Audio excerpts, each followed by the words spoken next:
Assalamualaikum warahmatullahi wabarakatuh. Bismillahirrahmanirrahim. Alhamdulillahirabbil alamin. Wassalatu wassalamu ala asyrafil anbiya'i wal mursalin wa ala alihi wa sahbihi ajma'in.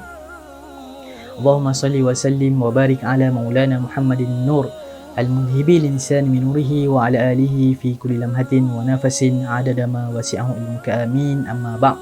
Alhamdulillah, pada hari ini kita dapat soalan daripada kawan-kawan kita bertanyakan tentang adakah dengan bangun sahur itu dikira sebagai niat? Adakah dengan bangun sahur itu dikira sebagai niat?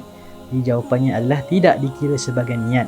Jadi bagaimana gambaran kepada permasalahan ini?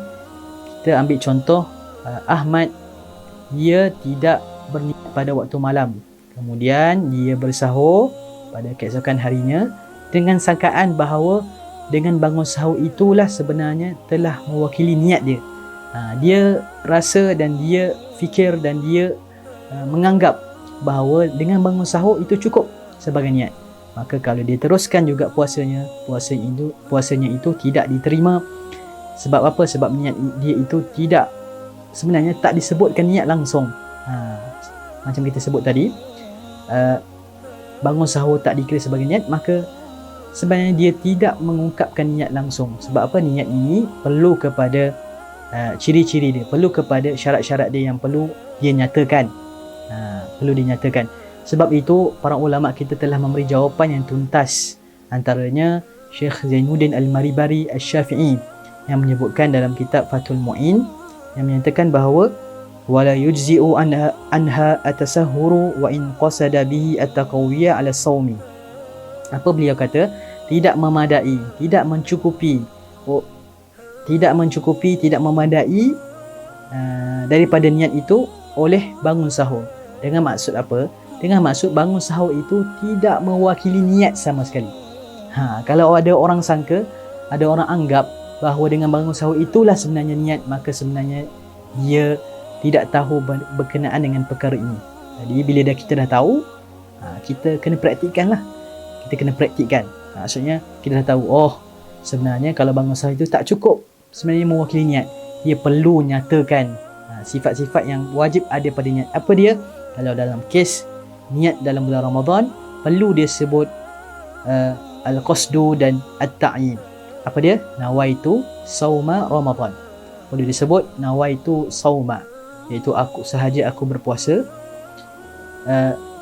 At-ta'yin, apa ta'yin dia? Ramadan, berpuasa pada bulan Ramadan. Itu adalah aqallun niyah, sekurang-kurang niat.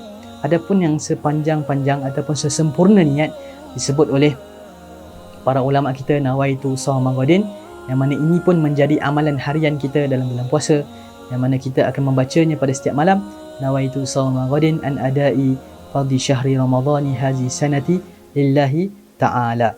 Kemudian apa kata beliau lagi? Walal imtina'i min tanawulin muftirun khaufal fajri. Dan perasaan tak nak makan disebabkan dah nak masuk waktu subuh, itu pun tidak mewakili niat.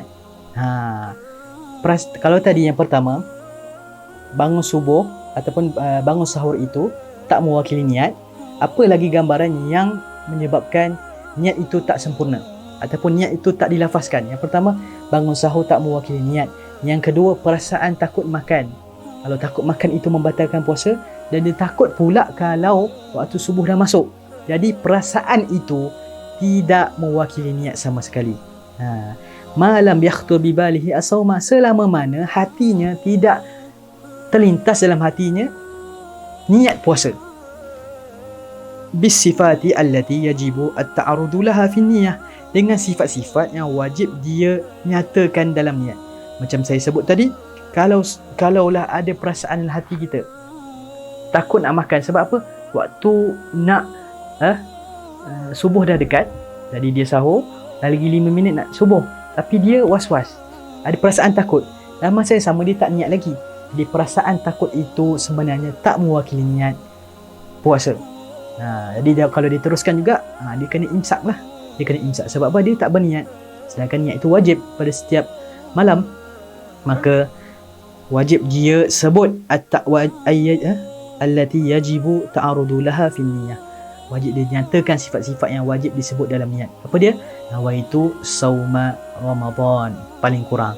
Ataupun nawaitu sauma ghadin an adai fardhi syahri ramadhani hazihi sanati lillahi ta'ala. Mudah-mudahan Allah Ta'ala bagi kefahaman kepada kita, terutamanya berkenaan dengan perkara ini. Sebab ramai yang salah sangka, ramai yang menganggap perkara ini sebagai perkara yang dikira sebagai niat, iaitu bangun sahur. Bangun sahur dianggap sebagai niat, sebenarnya tidak. Jadi kalau kita dah tahu, maka kita kongsikanlah manfaat ini kepada ahli keluarga kita, para sahabat kita. Mudah-mudahan Allah Ta'ala bagi kefahaman kepada diri kita, kepada keluarga kita, terutamanya dalam hukum hakam berpuasa ini. Mudah-mudahan Allah Ta'ala memudahkan segala urusan semuanya. Selamat berpuasa. Wassalamualaikum warahmatullahi wabarakatuh.